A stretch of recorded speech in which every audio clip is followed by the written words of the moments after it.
Valve proposes an automatic muting system for abusive CSGO players, and the IRS indicates that virtual currency could be taxed next. All that and more. My name is Ethos, and this is Free to Play Weekly.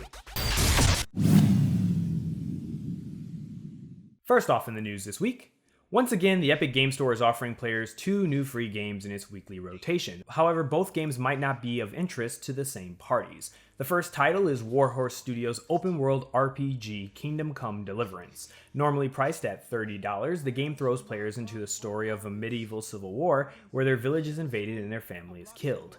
The only option is to fight back and avenge the deaths of those they care about. And the other title being offered this week is Ethos. It's a hybrid of a beat-em-up and turn-based strategy game from the developer Team Colorblind. The game features stylized art and is set in the world of the Aztec Empire. The strategy part of the game involves the player expanding the empire, but in order to do this, they'll need to engage in real-time battles. Normally this game runs around $20, so if you pick up both titles, you'll be doing pretty well when it comes to savings.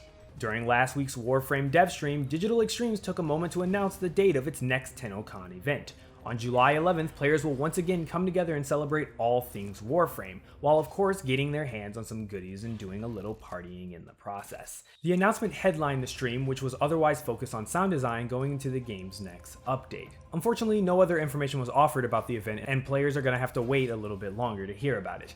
That being the case, you can sign up on the game's website and be sure to know when tickets become available. Tencent is at it again, and just a few weeks after taking a shot at buying up Funcom and having a minority stake in the company that just acquired Dauntless developers Phoenix Labs, it's picking up a piece of another free-to-play game developer. German developer Jaeger has received a strategic minority investment from Tencent, which will greatly enhance the scope of their business, says CEO Timo Ullmann. The move will strengthen the company's development and publishing activities for both its current games, The Cycle and Dreadnought, and an unannounced title. Founded 20 years ago, Jaeger has had critical success with games like Spec Ops: The Line, but has struggled to find a mainstream hit. The Cycle just released its brand new update, which is good, but the last news we reported on Dreadnought was that its co-developer 6foot laid off 45 people following its launch.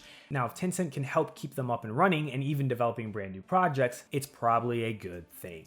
In any PvP game, there are going to be players that you'd rather not have to hear at all, whether it's in voice comms or text chat. Manually muting them can be kind of a chore, so wouldn't it be nice if those people were automatically muted? Well, that's what will be happening soon in Counter-Strike Global Offensive. A recent dev blog explained that Valve is working on a system where players will receive a warning if they get reported for abusive behavior too many times. If they keep it up and receive more reports, they'll receive an automatic mute until they've gained enough XP to offset the penalty.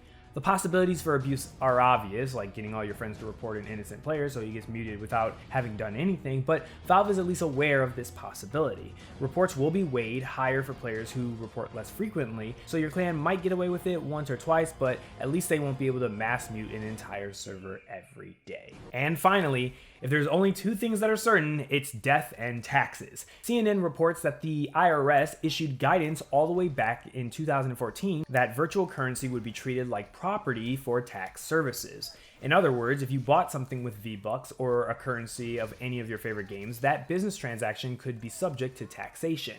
The mandate seemed to be more focused towards more real currencies like Bitcoin, but would also sweep up virtual currency in your favorite games.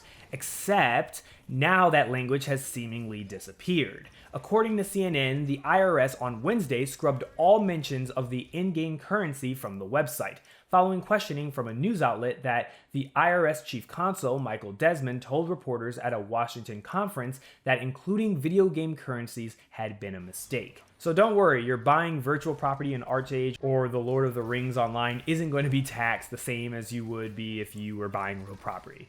But maybe it will. According to Jackson Hewitt, Chief Tax Officer Mark Staber, in the law, if it's not specifically exempt, then it is in fact still taxable. Nothing is exempt from taxation which is not excluded from the law, and there are still instructions for Schedule 1 of the tax form that asks about virtual currency transactions. Staber thinks that more guidance, more rules, and more requirements are coming from the IRS, but you're probably safe to not report your loot box purchases for now. And that moves us to the question of the week. Let me know your thoughts in the comment section below about the IRS possibly taxing players who plan on buying loot boxes or other microtransaction virtual currencies. Do you think it's fair? Do you think it's BS? Let me know your thoughts in the comments section below. And that's it for this week's Free to Play Weekly. Don't forget to check out mmobomb.com for giveaways and the latest news. My name is Ethos, and I'll catch you guys later. Peace out, everyone.